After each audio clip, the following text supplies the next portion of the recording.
Olá, tudo bem com você? Que alegria ter você aqui para mais um estudo da lição da Escola Sabatina. Estamos na lição de número 2, que tem como título O Fundamento de Gênesis. Estamos dando a lição que tem como título geral do trimestre Alusões, Imagens e Símbolos. Como estudar a profecia bíblica. Estamos estudando sobre as profecias bíblicas, estamos na lição de número 2. Se você ainda não viu a lição de número 1, corre lá na semana passada, que a lição está lá maravilhosa. E nessa semana, os fundamentos de Gênesis. Quando você ouve a palavra fundamento, o que você lembra? Antes de você me falar o que você lembra, eu quero pedir para você, para a gente orar. Vamos orar para iniciar o estudo da lição da Escola Sabatina? Eu já estava com muita pressa de iniciar o estudo, mas é bom orar primeiro para pedir a orientação e a compreensão de Deus. Feche seus olhos. Senhor Jesus, obrigado porque mais uma vez estamos estudando a sua lição.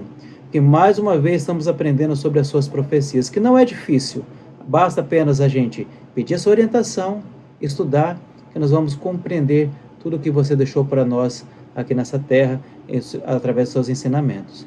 E seja conosco durante esse estudo, nos dê a compreensão e o discernimento para que nós possamos aprender sobre as suas profecias e também sobre o seu amor. Tudo isso que eu lhe peço e lhe suplico em nome de Jesus para sempre. Amém. A lição dessa semana que tem como título Fundamento de Gênesis, quando você entende sobre fundamento, você pensa o quê? Durante um período da minha vida, a gente construiu uma casa. E para você construir uma casa, você não começa a construir do teto, do telhado. Você começa o quê?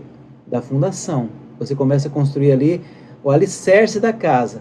Aquela fundação que vai dar estrutura para você levantar as paredes e depois fazer ali o telhado e a sua casa vai se manter em pé. Então você precisa de um fundamento, de um alicerce. Você precisa ali daquele início, precisa que seja bem feito para que mantenha a estrutura em pé. O Gênesis nada mais do que isso. O Gênesis é o primeiro livro da Bíblia e ele é o fundamento, ele é o princípio, o início de tudo. É ele que dá o alicerce para tudo. Ele, aqui no livro de Gênesis, onde começou o Jardim do Éden, onde começou a criação do mundo, que Deus criou o mundo em 7 dias, depois o Éden. Então ali começa tudo. E aqui no próprio, para entender Apocalipse, para entender as profecias bíblicas, começa aqui no livro de Gênesis. Às vezes se eu quer entender as profecias sem estudar Gênesis, mas olha, os 3 primeiros capítulos de Gênesis já começa ali falando sobre o início do conflito cósmico, certo?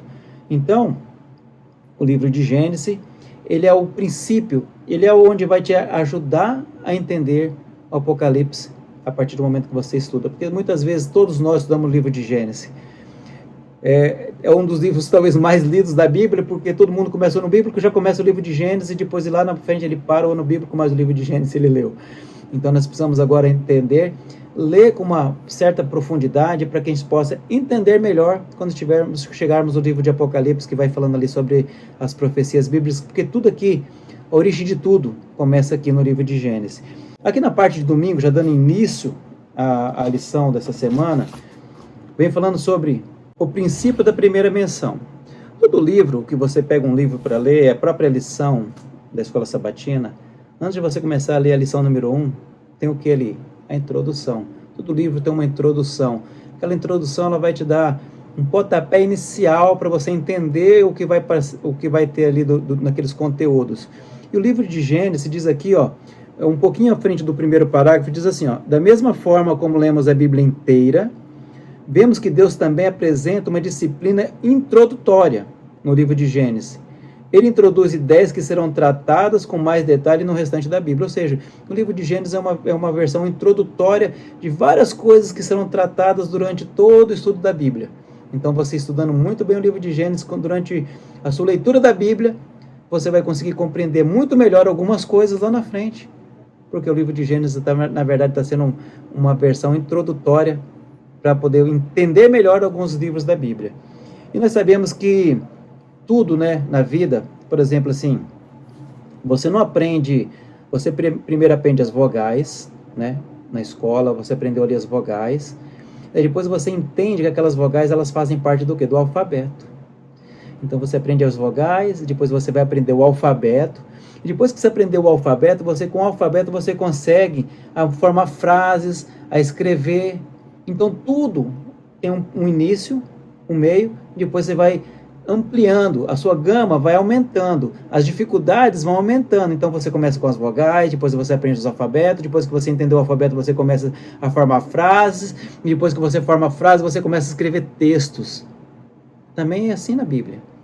O livro de Gênesis é a parte introdutória, onde você está ali entendendo algumas coisas, que depois você vai juntando com outras coisas e vai entendendo algo mais. E quando você chega lá no livro do Apocalipse, que vem falando muitas profecias, e você já vai ter um horizonte muito melhor para você entender tudo o que vai dizer lá no livro de Apocalipse, porque você tem uma introdução, e depois você vai com um crescimento, você vai entendendo as coisas e vai vendo que uma coisa tem uma ligação com a outra, e aí você vai abrindo seus horizontes para entender muito melhor.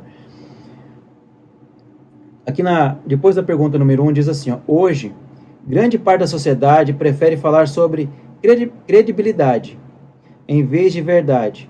Muitos acreditam que a verdade é algo subjetivo, que pode mudar ao longo do tempo. Muitas vezes, até mesmo a existência da verdade é questionada. O que dá a dizer aqui? Aqui nós estamos falando sobre a Bíblia, sobre o livro de Gênesis, o livro do Apocalipse e todos os demais livros da Bíblia. Tudo na vida, ela muda. Mas a Bíblia, ela é o quê? A Bíblia é imutável, a Bíblia não muda. A verdade bíblica, ela permanece do início ao fim, sem mudar. E sem se contradizer, que é o melhor ainda, porque muitas vezes a gente lê uma coisa num lugar, lá na frente ela se contradiz, mas a Bíblia não. A Bíblia é o contrário de tudo isso. A verdade que contém na Bíblia, ela se mantém do início ao fim, sem se contradizer. A história muda, personagens mudam, tempos mudam, mas a história é a mesma, do início ao fim. A verdade bíblica, ela é imutável. A Bíblia nunca se muda, é a verdade de Deus. Ela está presente do início, do livro de Gênesis, até o final, que é o livro do Apocalipse, que é o livro da revelação. Aqui na parte de segunda-feira, vem falando compreendendo o amor de Deus. É fácil você compreender o amor de Deus? É fácil se você pensar na ótica de relacionamento. A nossa mente, como seres humanos, a nossa mente ela é limitada, a gente não consegue entender tudo. Eu já falei no trimestre passado que a gente vai para o céu sem entender tudo. Às vezes você vai... O Einstein, a pessoa mais inteligente, que a gente acha, né, que é o mais inteligente, perto da sabedoria de Deus, perto do conhecimento que Deus tem, a nossa mente é muito limitada. Muitas coisas a gente não vai entender, muitas coisas a gente não vai aprender aqui nessa terra, a gente vai entender depois quando a gente for para o céu. Mas a nossa mente, ela é limitada. E quando a gente fala sobre o amor de Deus hoje, o amor, quando a gente fala sobre amor, a palavra amor, ela está muito banalizada, essa é a palavra certa. As pessoas hoje em dia, elas falam de amor o tempo todo e para tudo, para amor ao carro, amor à casa, o amor hoje ele está banalizado. Tudo a gente fala que ama, né? Mas quando a gente fala sobre a compreensão do amor de Deus, é algo muito maior. E como que eu vou compreender o amor de Deus? Através do relacionamento. Se você tem um relacionamento íntimo com Deus, se você tem uma intimidade com Deus, se você procura ter um relacionamento com Deus, você vai entender um pouquinho do amor de Deus. Não tudo, mas pelo menos um pouco você vai entender. Entender a natureza do amor de Deus é a chave importante para compreender a profecia. Ou seja, quando você entende o amor de Deus, essa chave vai servir para você entender a profecia lá na frente. Se você voltar aqui na lição, na parte de sábado, tem até uma imagem aqui, né? E nessa imagem temos aqui o quê? Lá na frente temos o Apocalipse, que tem uma fechadura, e o livro de Gênesis, que tem uma chave. A chave, ela serve para quê? Ela serve para abrir uma porta, para abrir uma fechadura. Se tem uma fechadura, ela precisa da chave para abrir. Se a fechadura está em Apocalipse, e a chave está em Gênesis, então tem uma ligação de Gênesis com Apocalipse, onde você vai conseguir abrir aquela fechadura ali. Então, entender o amor de Deus é a natureza, é a chave importante para você aprender a profecia. O amor de verdade é amar quem não te ama. Deus nos ama. O amor de Deus é tão grande, que mesmo eu rejeitando Deus, eu não amando Deus, eu não querendo saber nada sobre Deus, Deus continua me amando. Isso que é um amor de verdade, sabe? Nós como seres humanos, nós como pessoas aqui, o amor está tão pervertido, tão destruído, está tão errado, que a gente só ama quem nos ama, né? Se você fala assim, aquela pessoa ali não gosta de mim, eu não gosto dela também não. Aquela pessoa não me ama, eu também não amo aquela pessoa, mas quando alguém nos ama, a gente, contrapartida, muitas vezes também ama aquela pessoa justamente porque ela nos ama. Mas Deus não, Deus ele nos ama independente de qualquer coisa. Eu amando Deus, ou não amando Deus, eu sendo fiel a Ele, eu não sendo fiel a Deus, Deus continua me amando. Entendeu? E aqui diz assim, na parte final da lição, diz assim, a fé de Abraão em Deus era tão profunda que fez ele acreditar que o Senhor seria capaz de ressuscitar o seu filho em sacrifício.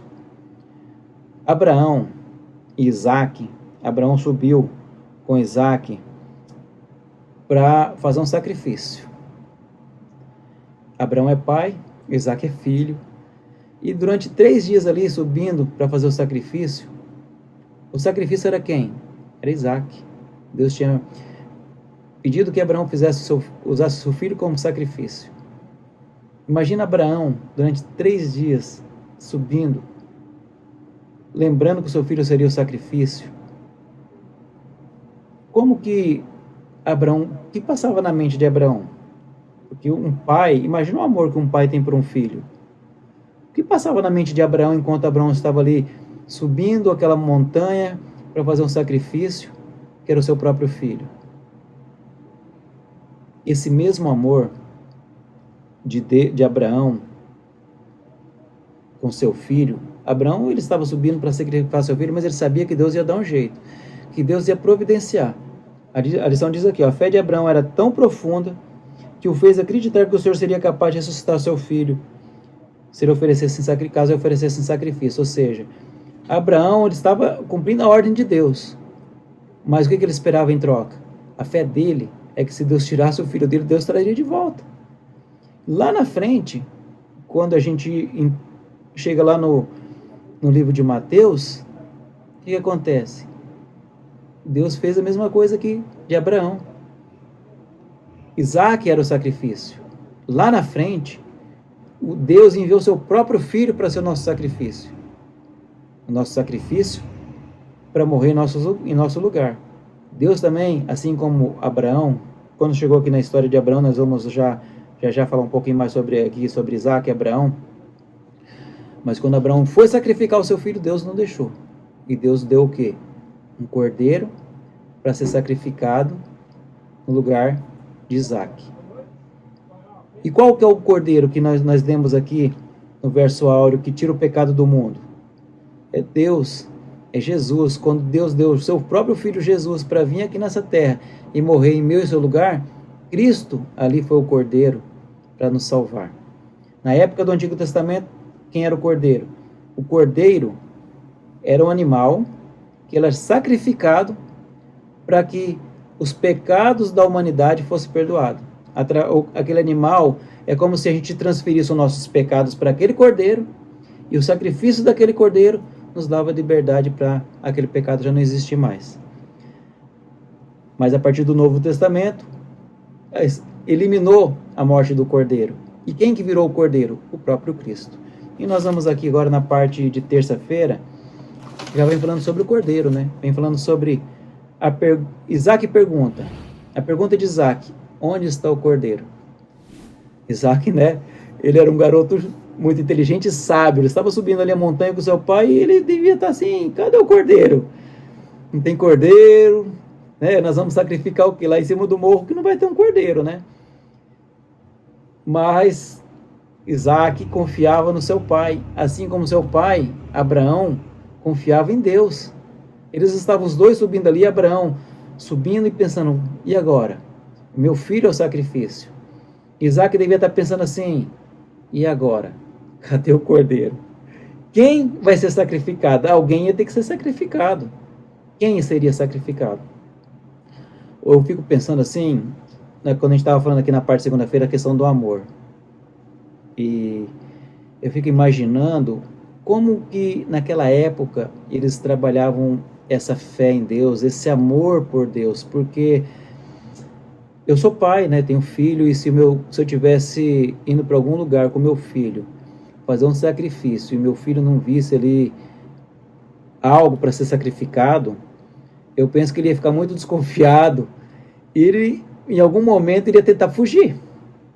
Se ele percebesse que ele era o sacrifício, ele ia tentar fugir. Sabe, quando Isaac chegou lá, na hora do sacrifício, ele viu o altar, e Abraão pegou e deitou ele lá naquele local ali, para fazer o sacrifício.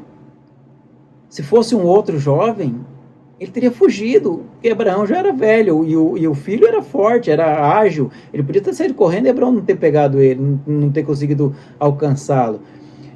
Um filho de hoje, ele ia assim, preocupado, cadê o sacrifício? Ele ia já ficar pronto para fugir, pronto para correr. Mas Isaac não, Isaac ficou ali, mesmo sem ter o cordeiro. Isaac esteve ali esperando também, porque a vontade, tanto Abraão confiava em Deus, como Isaac também confiava em Deus, porque se Isaac não confiasse, ele tinha, se mandado dali correndo. Mas Isaac ficou até o final, por quê? Porque ele confiava em Deus também, assim como Abraão. E Deus fez o quê? Na hora de que Abraão provou a sua fé a Deus, Deus providenciou um cordeiro para que morresse no lugar de Isaac, para que não precisasse Isaac ser sacrificado. Mas Isaac estava pronto a ser sacrificado, e Abraão estava pronto a sacrificar Isaac, pela fé, pelo amor e por conhecer Jesus, por conhecer Deus. Se ele não conhecesse, se ele não tivesse esse amor, essa fé e esse conhecimento de Deus, ele não teria feito como ele fez. E o detalhe que eu vejo nessa história aqui, de Abraão e de Isaac, é porque Abraão fez tudo sem até contar para Sara. Porque imagina se Abraão tivesse contado para Sara que Deus pediu que ele sacrificasse seu único filho. Sara não teria deixado. Sara teria falado, não, meu filho não. Meu filho não vai subir a montanha, meu filho não vai subir o morro para um sacrifício, ele não vai ser sacrificado, não.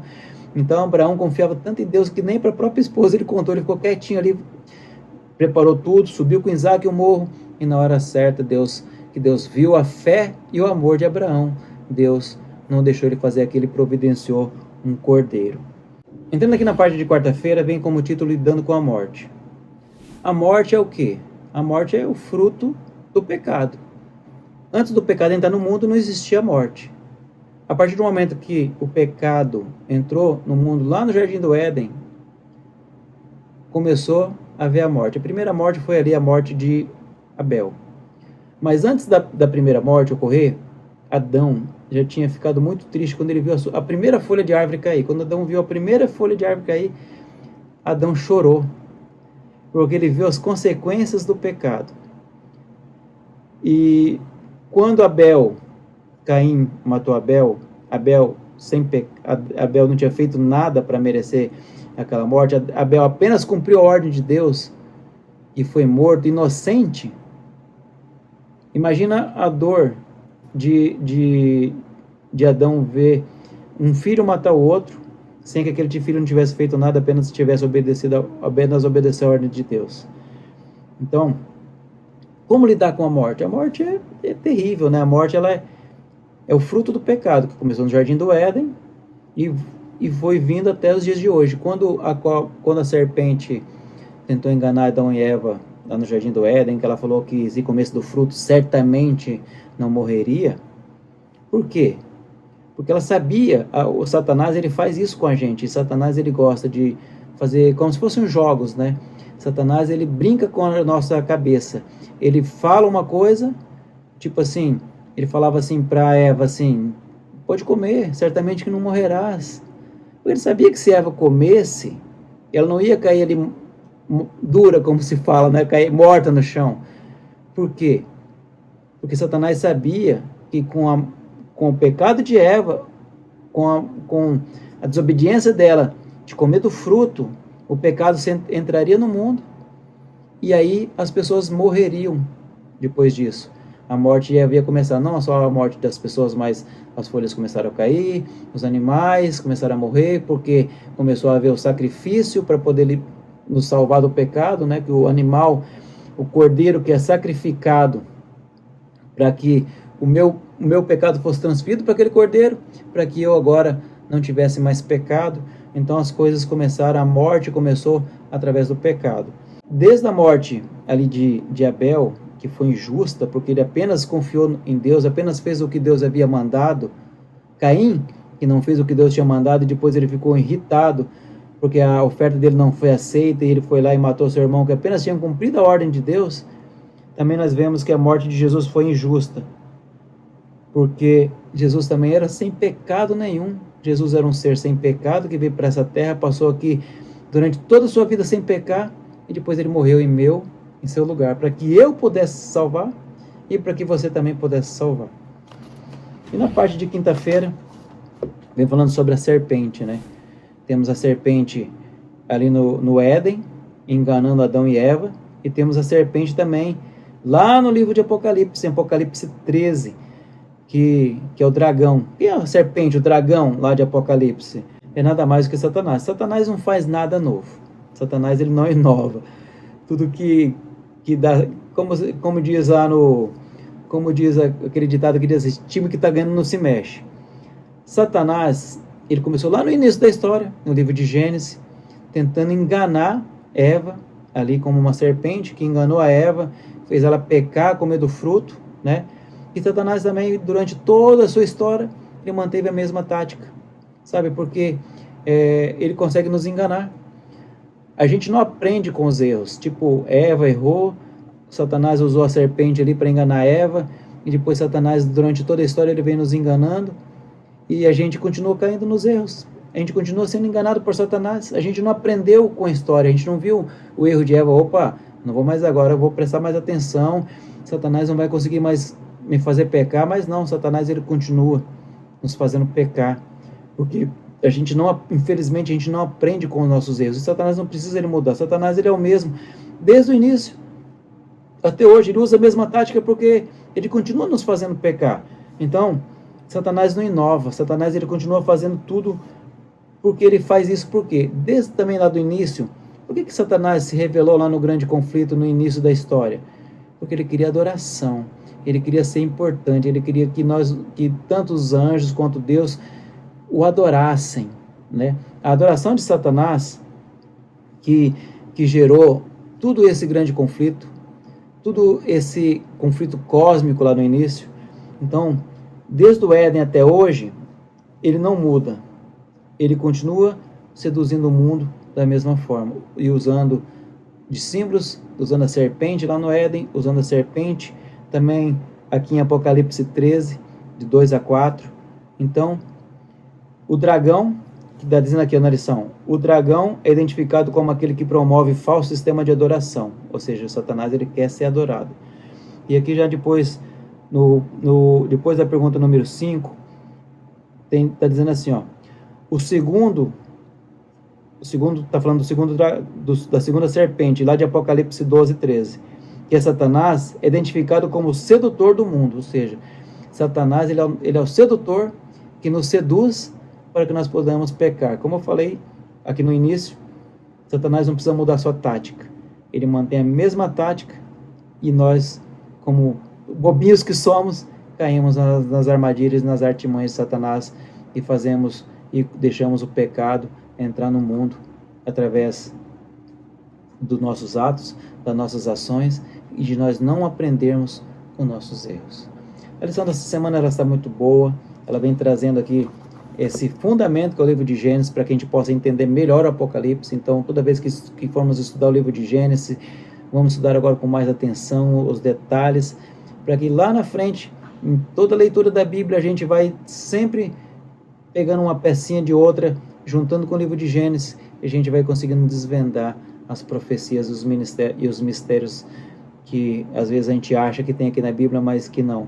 Tudo que tem aqui na Bíblia que foi deixado serve de ensinamento para nós hoje, para que nós possamos entender e aprender. E como que eu faço isso? Estudando a palavra de Deus, pedindo a orientação de Deus e dedicando tempo no relacionamento com Deus.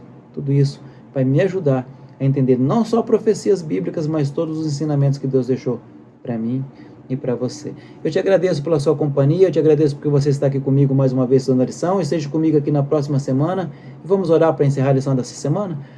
Senhor Jesus, obrigado porque mais uma vez estamos aqui. aprendendo sobre o seu amor, porque mais uma vez estamos aqui estudando as suas palavras. E seja conosco, nos dê força, nos dê compreensão para vencer o pecado, que nós possamos ir para o céu contigo um dia. Nos abençoe e nos guarde em nome de Jesus para sempre. Amém. Uma ótima semana para você. Obrigado pela sua companhia e fique com Deus. Até mais.